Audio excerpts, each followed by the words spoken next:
Alamisa juin kalo tile 12 san 2025 DMS TV channel muso aw ni ce aw ni ɲantuma a y'aw bisimila DMS TV sanfɛ foli ani tanu b'an kanubaga n'a lamɛnbagaw bɛɛ lajɛlen Mali kɔnɔ ani Mali kɔ kan aw ka don kibaru ni o wagati selen san'an ka da se an bi kunnafonibaw ma ni ka olu da aw tulo kan an bɛ hakilina jigin k'aw bɛ se k'an dɛmɛ ni kunnafoniya ni kanina carili ani ka hakilinaw di hakilina jɔyɔrɔ la wale kɔfɛ bi kunnafoniba minnu b'an bolo ni ka olu da aw tulo kan dɔw bɛ tali kɛ Talata jan tɛmɛnen juin kalo tile 3 san 2025 avion présidentiel ale ni équipement militaire affaire ko bɛ sen na an ka Mali jamana kɔnɔna na ni baara nin yɛrɛ kɔni kun daminɛna tuguni don kofɔlen na wale yɛrɛ kɔni kɔfɛ a yirala k'a fɔ ko témoin fo ka taa se accusé ma olu bɛɛ lajɛlen yɛrɛ kɔni kumana o don procès yɛrɛ kɔnɔna u ka kumaw yɛrɛ kɔni kɔnɔna na fɛn minnu yɛrɛ bɔra yen nɔ an bɛna da se olu ma ne ka olu ɲɛfɔ aw ye Jafara bɛ commune kɔnɔna na yɔrɔ min bɛ tali kɛ Tɛnɛku cercle la ni yɔrɔ nin bɛɛ lajɛlen bɛ Mopti région de kɔnɔna na o source locale dɔ y'a yira k'a fɔ k'a bɛna kalo kelen bɔɲako yɛrɛ kɔni bɔ an bɛ wagati min na i n'a fɔ ko bi min ye marimafɛntigi dɔ olu kɛnbɛn ni ka embargo yɛrɛ kɔni wajibiya olu ka yɔrɔ yɛrɛ kɔnɔna na maa si tɛ don Jafara bɛ mara kɔnɔna na wa maa si yɛrɛ kɔni tɛ bɔ k'a sababu kɛ marimafɛntigi ninnu ka nin menace yɛrɛ kɔni o ko hukumu de kɔnɔna na ni yɔrɔ sigibaa ma ninnu bɛ welemada kɛ ni ka ɲɛsin an ka Mali autorités ma k'u k'a lajɛ k'u ka taa dɛmɛ telima yɛrɛ kɔni di olu ye walasa ka se ka olu débarrasser ka bɔ marimafɛntigi ninnu ka nin menace in na Babani Kone ni ale an ka Mali dɔnkilidalaba dɔ yɛrɛ kɔni ni ma kofɔlen a yirala k'a fɔ k'ale yɛrɛ kɔni bɛ an ka Mali kiiritigilamaw yɛrɛ kɔni ka lakɔlɔsili kɔnɔna na ka d'a kan ko fɔɲɔgɔnkɔ yɛrɛ kɔni tɛmɛna ani jɔgɔrɔmɛmuso dɔ ni ɲɔgɔn cɛ la ni o tɔgɔ yɛrɛ kɔni ye ko Makita de ye o ko sababuya yɛrɛ de kɔni na Makita tɔgɔ in ale taara plainte yɛrɛ kɔni kɛ Babani Kone yɛrɛ kɔni tɔgɔ la o ko hukumu yɛrɛ de kɔni kɔnɔna na min ye Babani Kone ye k'an bɛ wagati min na i n'a fɔ ko bi ale kɔni bɛ an ka Mali kiiritigilamaw yɛrɛ kɔni ka lakɔlɔsili kɔnɔna na Tɛnɛ tɛmɛnen juin kalo tile 9 san 2025 min yɛrɛ kɔni ye AES hymne national ye o dali baaraw yɛrɛ kɔni kɛra Burkina Faso jamana kɔnɔna na ni don kɔfɔlen de la Burkina Faso furancɛ fanga ɲɛmaa n'o ye capitaine Ibrahim Traoré ale bɛ puissance occidentale dɔw ɲɛki kosɛbɛ ka d'a kan ko nin maa yɛrɛ kɔni bɛ ka fɛɛrɛw latigɛ sanga ani wagati ni ka na ni tilali yɛrɛ kɔni ye AES jɛkulu kɔnɔna na ni kunnafoniba nin de bɛ an bolo kɔrɔ bi an bɛna minnu walawala aw ye bidon kibaru kɔnɔna na Tile caman jɔli yɛrɛ kɔni kɔfɛ min avion présidentiel ale ni équipement militaire ko yɛrɛ kɔni procès o baaraw daminɛna an ka Mali jamana kɔnɔna na juin kalo tile 3 tɛmɛnen san 2025 ko minnu yɛrɛ kɔnɔna na ni procès yɛrɛ kɔni jɔli o dabɔra min ye Madame Bɔre Fili Sisoko ye n'ale accusé principal ye a dabɔra ale yɛrɛ kɔni ka kɛnɛya ko hukumu de kan a dabɔra fɛn wɛrɛ fɛn na o de ye fɔɲɔgɔnkɔ min yɛrɛ kɔni bɛ ministère public ale ni Madame Bɔre Fili Sisoko ka avocat yɛrɛ kɔni ɲɔgɔn cɛ la halisa ko sababu yɛrɛ kɔni kɛ Madame Bɔre Fili Sisoko ka kɛnɛya ko hukumu de k'a yirala k'a fɔ ko min ye juin kalo tile 3 tɛmɛnen san 2025 procès kofɔlen ale sera ka daminɛ an ka Bamako kɔnɔna na yan o procès tɛmɛnen ne senfɛ min ye Musa Mara ni ale an ka Mali premier ministre kɔrɔ ye ale yɛrɛ kɔni taara ka témoignage kɛ ale fɛnɛ kɔfɛ Boubacar Ben Bouye Aïdara ni ale kun ye an ka trésor national directeur kɔrɔ ye ni maa fila nin bɛɛ lajɛlen yɛrɛ kɔni nana walasa ka se ka na u ka témoignage yɛrɛ kɔni kɛ kiiritigilamaw ɲɛma nin don in na ni mɔgɔba fila nin ye témoignage min kɛ o kɔni kɛra sababu ye ni ka Madame Bɔre Fili Sisoko ale ka avocat yɛrɛ kɔni lawuli kosɛbɛ ka d'a kan ko nana kɛ sababu ye ni Madame Bɔre Fili Sisoko ale ka avocat yɛrɛ kɔni kɛ mɛ ni ka wajibiya ko min ye Madani Touré ale ni Umar Tantamli ko fo wajibiya la ni maa fila nin fɛnɛ ka na u ka témoignage yɛrɛ kɔni kɛ procès ko hukumu kɔnɔna na ka d'a kan ko min ye Musa Mara ale ni Boubacar Ben Bouye Aïdara yɛrɛ kɔni k'olu ka témoignage Madame Bɔre Fili Sisoko ka avocat yɛrɛ kɔni y'a yira k'a fɔ k'u ma sɔn o ko ninnu ma kosɛbɛ procès yɛrɛ kɔni daminɛnen Madame Bɔre Fili Sisoko ale ye laɲini kɛ an ka kiiritigilamaw yɛrɛ kɔni fɛ ko ka faleni dɔw yɛrɛ kɔni don procès in baarako hukumu kɔnɔna na o faleni dɔw bɛ se ka kɛ jumɛn ye ko u ka procès yɛrɛ kɔni kuntagala kɔnɔna na u ka to ka wagati dɔw yɛrɛ kɔni labila ale Madame Bɔre Fili Sisoko a ka t'i lafiya ka d'a kan a ka kɛnɛyako lahalaya yɛrɛ kɔni ma ɲi ale ni kuma dili Madame Bɔre Bɔrɛ Fili Sissogo ma procès in baara hukumu kɔnɔna na walasa a ka se k'a ka témoignage kɛ ko ka danfaraw yɛrɛ kɔni don o wagati ni ɲɔgɔn cɛ la k'o bɛɛ sababu kɛ Madame Bɔrɛ Fili Sissogo ale ka kɛnɛyako lahalaya hukumu de ye. Wa Madame Bɔrɛ Fili Sissogo ale ye ni laɲini fɛn fɛn kɛ an ka kiiritigilamaw fɛ u sɔnna bɛɛ yɛrɛ kɔni ma o walen kɔfɛ min ye procès o baaraw sera ka daminɛ ni yɔrɔ kofɔlen in na. Madame Bɔrɛ Fili Sissogo ka kumaw kɔnɔna na a y'a yira k'a fɔ ko avion présidentiel ko in baara yɛrɛ kɔni na ale ye fɛn fɛn kɛ ale o baaraw bɛɛ lajɛlen yɛrɛ de kɔni kɛ Umar Tatamli ni ale kun ye premier ministre ni wagati la ale ni Ibrahim Boubacar Keita ni o kun ye président ni wagati la k'ale y'a ka baaraw bɛɛ lajɛlen yɛrɛ kɔni kɛ ni maa fila ni yɛrɛ de kɔni ka laɲini ni baaraw kɔnɔna na. A y'a yira k'a fɔ ko avion présidentiel ko in baara yɛrɛ kɔni hukumu kɔnɔna na contrôle fɛn fɛn yɛrɛ kɔni kan ka kɛ ko o bɛɛ lajɛlen yɛrɛ kɔni kɛra sariya kɔnɔna na ko min ye protocole d'accord ye o nana di ale ma wagati min o y'a sɔrɔ o protocole d'accord in yɛrɛ kɔni kun signé ka ban.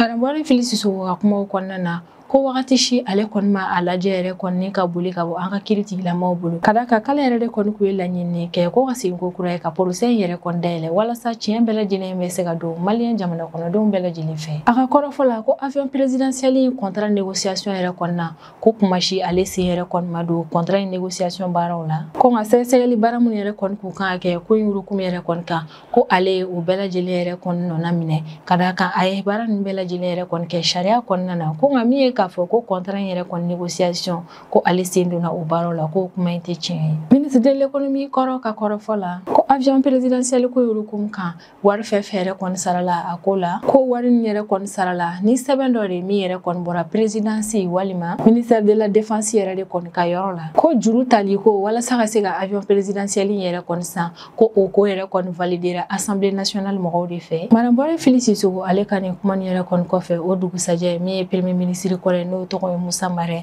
ale yɛrɛ kɔni fɛnɛ nana ni ka a ka tiɲɛw yɛrɛ kɔni fɔ tribunal maaw ye. Musa Mara ale kɛra an ka Mali premier ministre ye san 2014 avril kalo ale ni san 2015 janvier kalo de ni ɲɔgɔn cɛla la. Ale yɛrɛ kɔni nalen cour maaw yɛrɛ kɔni ɲɛma Kolma u ye a ɲininka yɛrɛ kɔni avion présidentiel sanni ko ye ale ni équipement militaire n'o dossier ko in yɛrɛ kɔni kun classera ko secret de défense min yɛrɛ kɔni Kolma ye Musa Mara yɛrɛ kɔni ɲininka wagati jan kuntagalaw kɔnɔna na nin ko ninnu na kabini Musa Mara yɛrɛ kɔni ka interrogation daminɛ yɛrɛ kɔni na a y'a yira an ka kiiritigilamaw yɛrɛ kɔni na k'a fɔ ko wagati min ale kun ye an ka Mali ministre de l'urbanisme yɛrɛ kɔni ko don kelen da kelen ale ma deli ka avion présidentiel ko kuma in yɛrɛ kɔni mɛn conseil des ministres la k'ale nalen primature la wagati min na de ale bɔra avion présidentiel sanni ko in yɛrɛ kɔni kalama wa o yɛrɛ kɔni kɛra tile damadɔni o kɔfɛ avion présidentiel ale yɛrɛ kɔni nana Mali jamana kɔnɔna na kɛrɛnkɛrɛnnenya la san 2014 avril kalo tile 7 ko kunnafoniya fɛn fɛn kun bɛ avion présidentiel ko in kun kan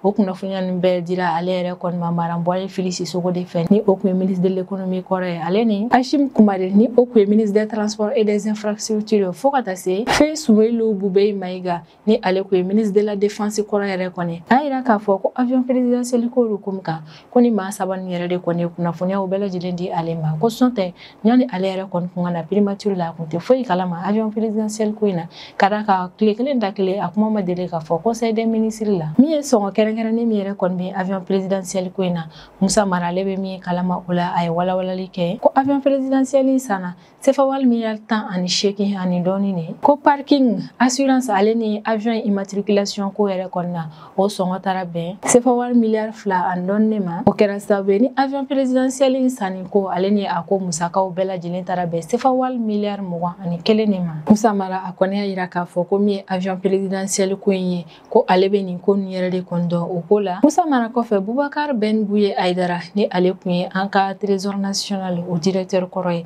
ale fɛnɛ nana a ka kumaw yɛrɛ kɔni ɲɛfɔ an ka kiiritigilamaw ye avion présidentiel yɛrɛ kɔni sanni ko hukumu kɔnɔna na Boubacar Ben Bouye Aïdara ale yɛrɛ kɔni rôle min joué o ko la a ye olu le walawala cour maaw ye Boubacar Ben Bouye ka kɔrɔfɔ la an ka kiiritigilamaw yɛrɛ kɔni ye ko min yɛrɛ kɔni avion présidentiel ye ale wari yɛrɛ kɔni sarala ka sɔrɔ min ye contrat ye o foyi kuma kɛ fɔlɔ ko avion wari de sarala fɔlɔ o de kɔfɛ olu sɔrɔla ka na régularisation dɔw yɛrɛ kɔni daminɛ a bɛ tila ka sinsin a ka fɛnɛ ko réunion de cabinet dɔw yɛrɛ kɔni kɔfɛ Madame Bɔrɛ Fili Sissogo o yɛrɛ de kɔni tɛgɛ nana CFA wari miliyari 15 facture yɛrɛ kɔni di ale ma Boubacar Ben Bouye Aïdara ka ni kuma in yɛrɛ kɔni kɔfɛ min ye cour maaw ye u ye sefa wari miliyɔn 800 yɛrɛ kɔni facture yira a la k'a yirala k'a fɔ ko sefa wari miliyari 800 facture yɛrɛ kɔni kun taara ka o kɛ avion frais d'exploitation ale ni avion entretien baaraw yɛrɛ de kɔni kɛ nka sefa wari miliyari 8 a yɛrɛ kɔni tilala cogo min ka baara in yɛrɛ kɔni don avion in na k'o si walawalalen tɛ facture kofɔlen in kɔnɔna na sefa wari miliyɔn 800 yɛrɛ kɔni tilala cogo min ani min yɛrɛ kɔni taara yɔrɔ min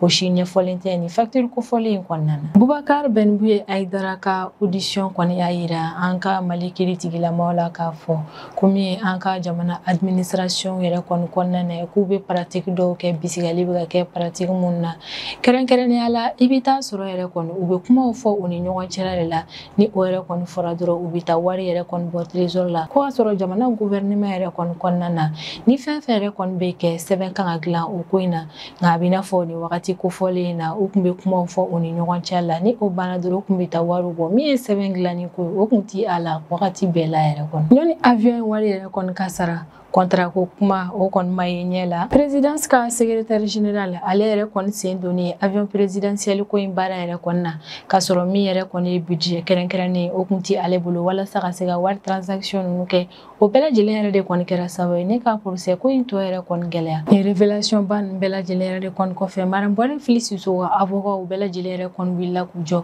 k'a yira k'a fɔ ko ni révélation fɛn fɛn yɛrɛ kɔni fɔra ko olu ma sɔn o kow ma monsieur Tunkara ni ale Mariam Bɔre Fili Siso ka avocat dɔ yɛrɛ kɔni min ye Boubacar Benbouye Aïdara o ye déclaration minnu yɛrɛ kɔni kɛ tribunal ma o ye o kɛra sababu ye ni Mariam Bɔre Fili Siso ka avocat in yɛrɛ kɔni u ka kumaw dénoncer monsieur Tunkara ka kɔrɔfɔ la ko Boubacar Benbouye ka révélation ninnu yɛrɛ kɔni ko ale yɛrɛ kɔni ka faamuya la o fɛn ninnu dalu kɛrɛnkɛrɛnnen foyi ti a ko la o ko ko ne ka Mariam Bɔre Fili Siso ka ni avocat kofɔlen a b'a wajibiya yɛrɛ kɔni ko min ye Madame Touré ko fɔ diyagoya ko yɛrɛ kɔni fɛnɛ ka na kiiritigilamaw ɲɛma ka se ka i ka tiɲɛ fɔ ka d'a kan ko olu yɛrɛ kɔni bolo Mali jamana kɔnɔdenw bɛɛ lajɛlen kan ka bɔ ko in yɛrɛ kɔni tiɲɛw kalama a yirala k'a fɔ ko avion présidentiel ko in yɛrɛ kɔni procès min kɛra juin kalo tile 3 tɛmɛnen san 2025 kumaba minnu bɔra a kɔnɔ olu de ye nin wale yɛrɛ kɔni kɔfɛ tribunal ma olu yɛrɛ kɔni pose dɔ yɛrɛ kɔni ta walasa ka se ka seliba yɛrɛ kɔni ɲɛnajɛw kɛ o tɛmɛnen kɔfɛ tɛnɛn tɛmɛnen juin kalo tile 9 san 2025 avion présidentiel procès baaraw yɛrɛ kɔni daminɛna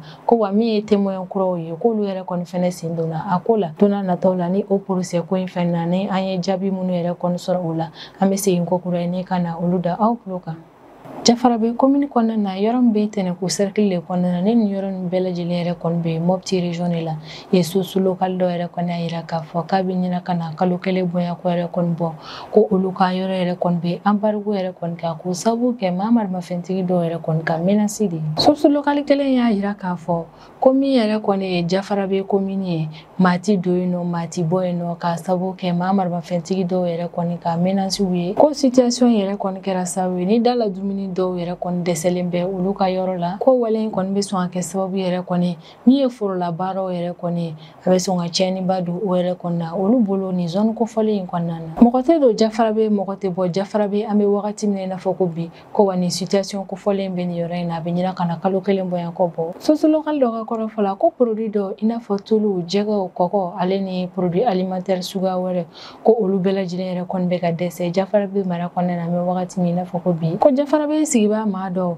kɛrɛnkɛrɛnnenya la ni wari maralen yɛrɛ kɔni bɛ minnu bolo olu y'u teliya kosɛbɛ ni dumuni minnu yɛrɛ kɔni tun bɛ sugu la k'u teliya ka o san yɛrɛ kɔni ka o bila u ka so yanni dɛsɛ kojugu yɛrɛ kɔni kana na ko maa marimafɛntigi minnu yɛrɛ kɔni bɛ Jafarabe commune kɔnɔna na olu y'a wajibiya Daro Barkedaka ale ni Telembeya Kara village maaw yɛrɛ kɔni fɛ ko fɔ wajibiya ni maa ninnu yɛrɛ kɔni ka taga ka bɔ u ka villagew kɔnɔna na ko maa marimafɛntigi ninnu ka nin menace yɛrɛ kɔni kɔfɛ min ye Telembeya Kara village maaw ye o sigibaa maaw bɛɛ lajɛlen yɛrɛ kɔni bolila ni ka taga ka bɔ u ka village yɛrɛ kɔni kɔnɔna na ko an bɛ wagati min na i n'a fɔ ko bi ni village kofɔlen in na n'i taara i tɛ taa mɔgɔ si sɔrɔ yen nɔ ni soso kelen in ka kɔrɔfɔ la ko Jafarabe mara kɔnɔna na CESCOM min yɛrɛ kɔni bɛ yen nɔ ko o tɛ ka labaara i n'a fɔ kɔrɔlen a kan ka labaara cogo min ko wa nin yɔrɔ sigibaa maa ninnu bɛ wari sɔrɔ fɛn minnu yɛrɛ kɔni na i n'a fɔ baganmaraw jɛgɛmaw feerew ko o baara ninnu bɛɛ lajɛlen yɛrɛ kɔni sumayalen don nin yɔrɔ kofɔlen in na sisan ko wari tɛ ka sɔrɔ mɔgɔw kun an bɛ wagati min na i n'a fɔ ko bi ko sanuw bɛɛ lajɛlen yɛrɛ kɔni bɛ kɛ telefɔniw de fɛ ko nka ni saraliw kɛra telefɔni yɛrɛ kɔni fɛ walasa i ka se ka i ka wari yɛrɛ kɔni bɔ i ka kɔnti kɔnɔna na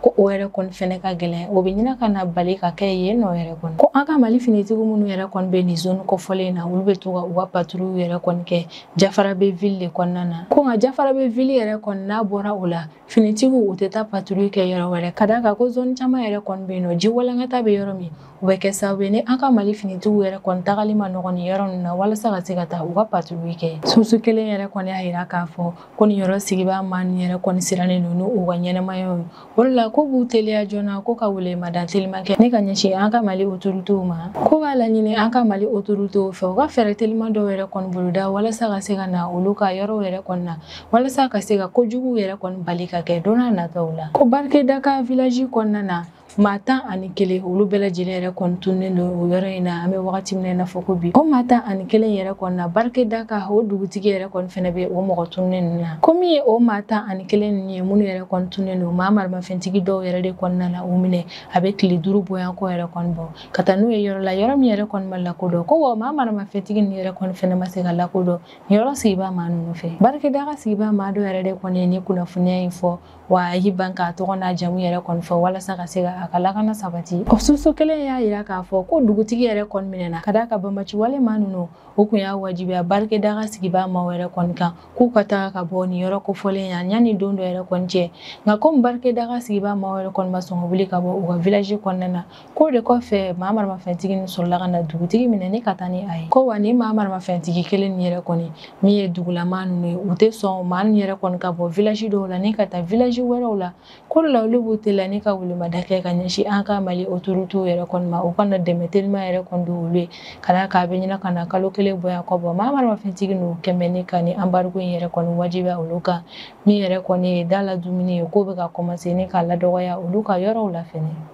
an ka Mali dɔnkilidalaba dɔ ni o ye Babani Kone yɛrɛ kɔni ale bɛ an ka Mali kiritigilamaw yɛrɛ kɔni ka lakɔlɔsili kɔrɔla la ka d'a kan ko affaire ko dɔ yɛrɛ kɔni senfɛ min lielen don cybercriminalité yɛrɛ kɔni na a yɛrɛla k'a fɔ ko nin ko in yɛrɛ kɔni kɛra sababu ye ne ka an ka Mali jamana kɔnɔden caman yɛrɛ kɔni bila kuma na an ka jamana bɔlɔsiraw kan Babani Kone ale yɛrɛ kɔni bilalen an ka Mali kiritigilamaw yɛrɛ kɔni ka lakɔlɔsili baara yɛrɛ kɔni kɔnɔna na o yɛrɛ kɔni bɛ tali kɛ fɔɲɔgɔnkɔ dɔ yɛrɛ de kɔni na min tɛmɛna Babani Kone ale ni femme d'affaires dɔ yɛrɛ de kɔni ɲɔgɔn cɛ la ni bɛɛ bɛ o femme d'affaires in tɔgɔ dɔn ni Makita de ko affaire ko in na infraction min yɛrɛ kɔni bɔra a ko la ko yɛrɛ kɔni kɛra min yɛrɛ kɔni an ka bɔlɔsiraw baara yɛrɛ de kɔni fɛ sanfɛla la Babani Kone wagati tɛmɛnenw na ale yɛrɛ kɔni kun welela an ka Mali cybercriminalité parquet yɛrɛ kɔni fɛ o weleli in kɔfɛ min ye an ka ni dɔnkilidalaba ye ale yɛrɛ kɔni taara ka taa ka kumaw yɛrɛ kɔni ɲɛfɔ cybercriminalité parquet maaw ye source dɔw ka kɔrɔfɔ la ko kumaɲɔgɔnyaw yɛrɛ kɔni bɛ ka tɛmɛ parti ni ɲɔgɔn cɛ la an bɛ wagati min na i n'a fɔ ko bi walasa Babani Kone ale ni Makita ni ɲɔgɔn cɛ la yɛrɛ kɔni na u ka se ka bɛnkan yɛrɛ kɔni sɔrɔ u ka nin fɔɲɔgɔnkɔ in na ko nka an bɛ wagati min na i n'a fɔ ko bi Babani Kone ale ni Makita u kɔni ma bɛnkan yɛrɛ kɔni sɔrɔ u ka fɔɲɔgɔnkɔ ko in na fɔlɔ min yɛrɛ kɔni ye Babani Kone ale bɛ an ka Mali kiritigilamaw yɛrɛ kɔni k'a lakɔlɔsili kan fɔlɔ don n'a nataw la n'an ye kunnafoniya wɛrɛ sɔrɔ nin ko ɲɛ kan an bɛna na olu da aw tulo kan sisan an bɛ tɛmɛ n'an ka jamana kɔfɛ kibaruyaw ye o kɔnɔna na an bɛ taa Burkina Faso jamana kɔnɔna na tɛnɛ tɛmɛnen juin kalo tile 9 san 2025 Burkina Faso jamana ɲɛmaa ni o yɛrɛ kɔni capitaine Ibrahim Traoré ale bɛ kangarida yɛrɛ kɔni kɛ ne ka ɲɛsin maaw ma kɛrɛnkɛrɛnnenya la maa minnu yɛrɛ kɔni bɛ ka fɛɛrɛ latigɛ an bɛ wagati min na i n'a fɔ ko bi ni ka na ni farali yɛrɛ kɔni AES jɛkulu kɔnɔna na ni o AES jɛkulu nin yɛrɛ kɔni tɛ jamana wɛrɛ o ye Mali ye Burkina Faso ale ni Niger de capitaine Ibrahim Traoré ale bɛ a ka nin kuma nin yɛrɛ kɔni fɔ o y'a sɔrɔ min ye AES hymne national ye o kɔni dali baara fɔlɔw tun bɛ ka kɛ Burkina Faso jamana kɔnɔna na o de senfɛ a y'a yira k'a fɔ fɛnɛ ko sanga ani wagati puissance étrangère dɔw yɛrɛ kɔni olu bɛ ka fɛɛrɛw latigɛ ka AES jamana 3 ninnu dɔ la kelen yɛrɛ kɔni lafili walasa o jamana in ka se ka i kɔ don AES jamana 2 tɔ ninnu yɛrɛ kɔnɔ cogo min AES ka kelenya u bɛ se ka o lafɛgɛya min yɛrɛ kɔni bɛna na kɛ sababu ye ne ka na ni AES yɛrɛ kɔni kɔnɔna na ka na ni bɛnbaliya yɛrɛ kɔni capitaine Ibrahim Traoré ka kɔrɔfɔ la ko don o don impérialiste man yɛrɛ kɔni u bɛ gɛrɛ o jamana 3 ninnu yɛrɛ kɔni dɔ la kelen na walasa AES jamana 3 ninnu n'o ye Mali Burkina Faso ale Niger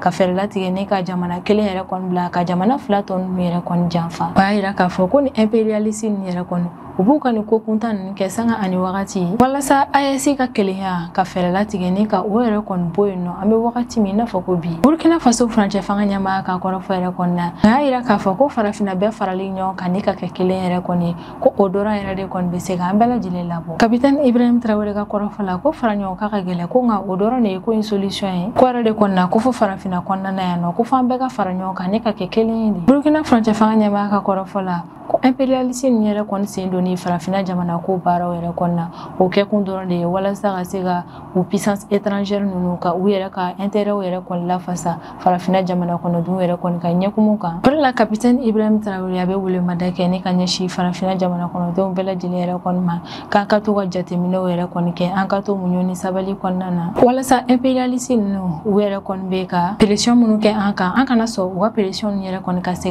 an na nka min yɛrɛ kɔni ye impérialisme yɛrɛ kɔni ka pression ye ale ni kɛrɛnkɛrɛnnenya la maa minnu yɛrɛ kɔni bɛ ka nin kɛwale ninnu kɛ Capitaine Ibrahim Traoré a t'i da se o kuma ninnu ma a kɔrɔfɔ la ko u bɛna na an kɛlɛ wa u bɛna na continuer ka an kɛlɛ fɛnɛ ko nka halisa an cɛ sirilen ka to ka d'a kan kɛlɛ yɛrɛ kɔni kɔnɔna na an ni sanayɛlɛ de bɛ bɔ wa an bɛ bɔ kɛlɛ in na wagati min o b'a sɔrɔ an kɔni fariyara ka tɛmɛ kɔrɔlen yɛrɛ kɔni fɛnɛ kan tuguni a bɛ tila ka sinsin ka ko kura ye ko Saheli jamana kɔnɔdenw gɛlɛya minnu bɛ an kan sisan nɔ o kan ka kɛ leçon yɛrɛ de kɔni ye an bolo walasa donna nataw yɛrɛ kɔni na ko wɛrɛ minnu yɛrɛ kɔni bɛ na an ka se ka olu yɛrɛ kɔni bali ni ka se an ma yɛrɛ kɔni Burkina Faso jamana ɲɛmaa bɛ tila ka welemada kɛ ne ka ɲɛsin AES jamana kɔnɔdenw ma ko collaboration bɛ AES jamana kɔnɔdenw ɲɔgɔn cɛ la k'a b'a laɲini an fɛ an ka sigi ko kura ye tuguni ka o collaboration yɛrɛ kɔni tɔ renforcer kosɛbɛ walasa ressources minnu bɛ Sahel kɔnɔna na an ka se ka olu yɛrɛ kɔni don da la a bɛ tila k'a yira k'a fɔ ko Sahel fantan a naani bɛɛ lajɛlen yɛrɛ kɔni na ko nafamafɛnw caman bɛ yen